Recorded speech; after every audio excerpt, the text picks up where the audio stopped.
recently I had a friend ask me about ultralight backpacking and whether or not it was worth it to me, and if there was anything that I didn't really think about before I got into ultralight backpacking that I've kind of realized now that I've got into it. And it kind of got me thinking that might be a good idea for a video. So what we're going to talk about today is 5 things that I didn't realize about ultralight backpacking before I got into it.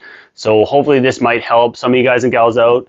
If you're just getting into ultralight backpacking, or if you're kind of on the fence about it and you're thinking about it, you're thinking about dropping that base weight for whatever reason, be it wanting to do longer trips or just wanting to take a little bit of weight off your back, save your shoulders and not be as fatigued when you get to camp. And if the ultralight backpacking and getting weight off your back and being a little more comfortable out on trail is your thing, consider subscribing to the channel. That's what my channel is all about.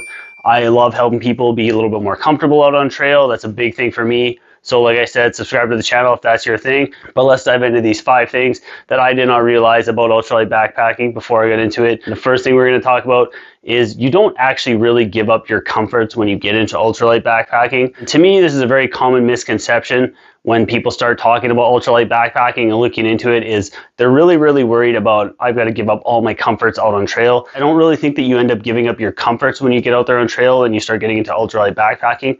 You just sort of shift things around.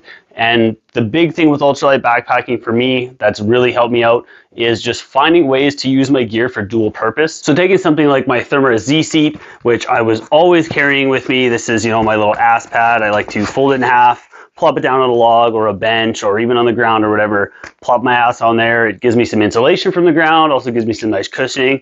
I love my little Thermara Z seat. I think it's really comfortable. Off the top of my head, I don't even remember the weight of this thing, but I will pop it up on the screen for you guys because I totally forgot to weigh it before I shot this video. I don't use it as a windscreen, but I know a lot of people out there getting into ultralight backpacking like using their Z seat or a little sit pad. They'll just kind of pop it up and use that to block wind on their stove if they're using an alcohol stove, or even some of these ultralight canister stoves like the BRS 3000 that are a little susceptible to wind. They use their Z seat to block the wind as well.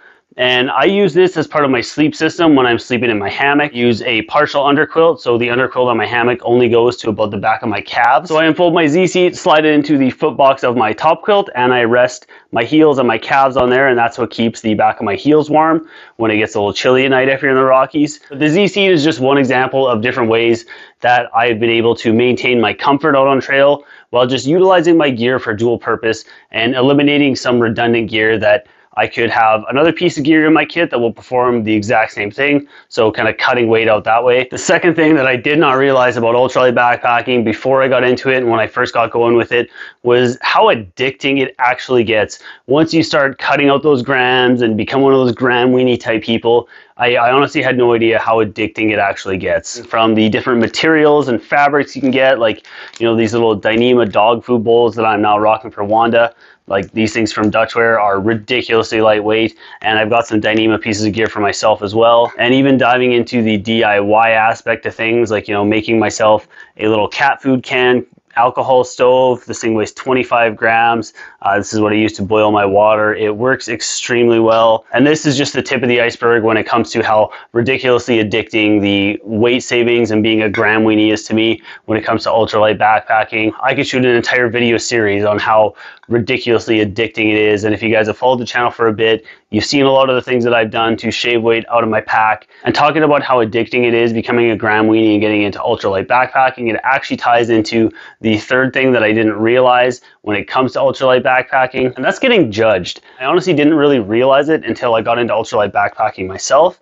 Just how many people out there are so ridiculously negative towards the ultralight backpacking crowd, be it finding it ridiculous, the different things that they're doing to shave weight, or there's a lot of people out there who honestly think that being an ultralight backpacker is unsafe. Now, I've hiked with people in the past who, have really down-talked ultralight backpackers and have said that, hiking with that much weight on your back just can't possibly be safe. And some of these people I hiked with have sort of changed their views on it. Some people are still, ignorant and stuck in their ways. And there's going to be people out there who, like I said, are just plain ignorant.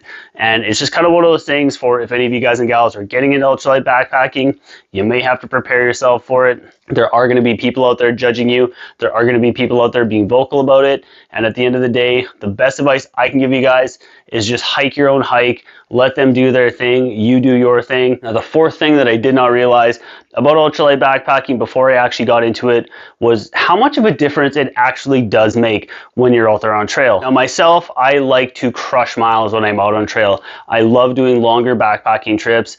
I don't always get the amount of time off that some people can get. I'm usually really only able to get 4 days off for a backpacking trip. So I like to make the most of my 4 days or 3 days or however long I'm able to get out there on trail. So I love to crush miles.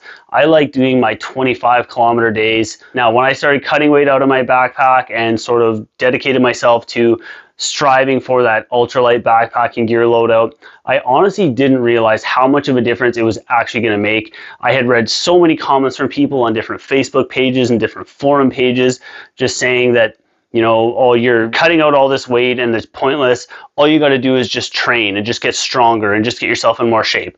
Well, I'm in my mid-30s. I like to think that I'm in pretty good shape. I have been hiking for the last 20 years.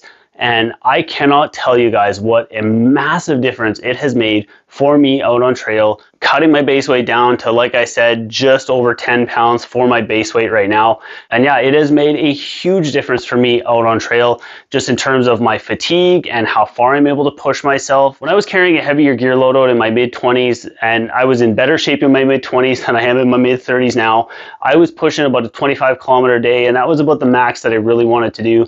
And like I said, I was absolutely wiped and gassed at the end of it. Now today in my mid-30s, I'm crushing 25-kilometer days, 30-kilometer days, and I've got energy at the end of the day to, you know, go and process some firewood and go for a little hike from camp and do some exploring, you know, play with my dog when I'm out there on trail. So for me, going down to an ultralight base weight has been huge. It has made a massive difference. And if you guys are where I was and carrying those, you know, 25 to 30 pound base weights, and you're looking at shaving down and getting closer to the ultralight base weight or a more lightweight base weight for your backpacking gear loadout, I tell you guys, it is going to make a huge difference. You guys are definitely going to notice it. Now, the fifth thing that I did not realize when it comes to ultralight backpacking, and probably the biggest surprise to me when I sort of look back on my venture into ultralight backpacking, was the cost associated with it. A lot of the ultralight backpacking gear was really, really pricey.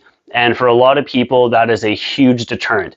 Now, when you start looking at a lot of these, you know, like Dyneema shelters and these custom Dyneema backpacks, they can be ridiculously expensive. And that can definitely cause a lot of people to shy away from getting into ultralight backpacking. But one thing that has really helped for me, because I do have a fairly limited budget when it comes to money that I can spend on backpacking gear, is finding budget alternatives to get myself closer to that ultralight backpacking gear loadout.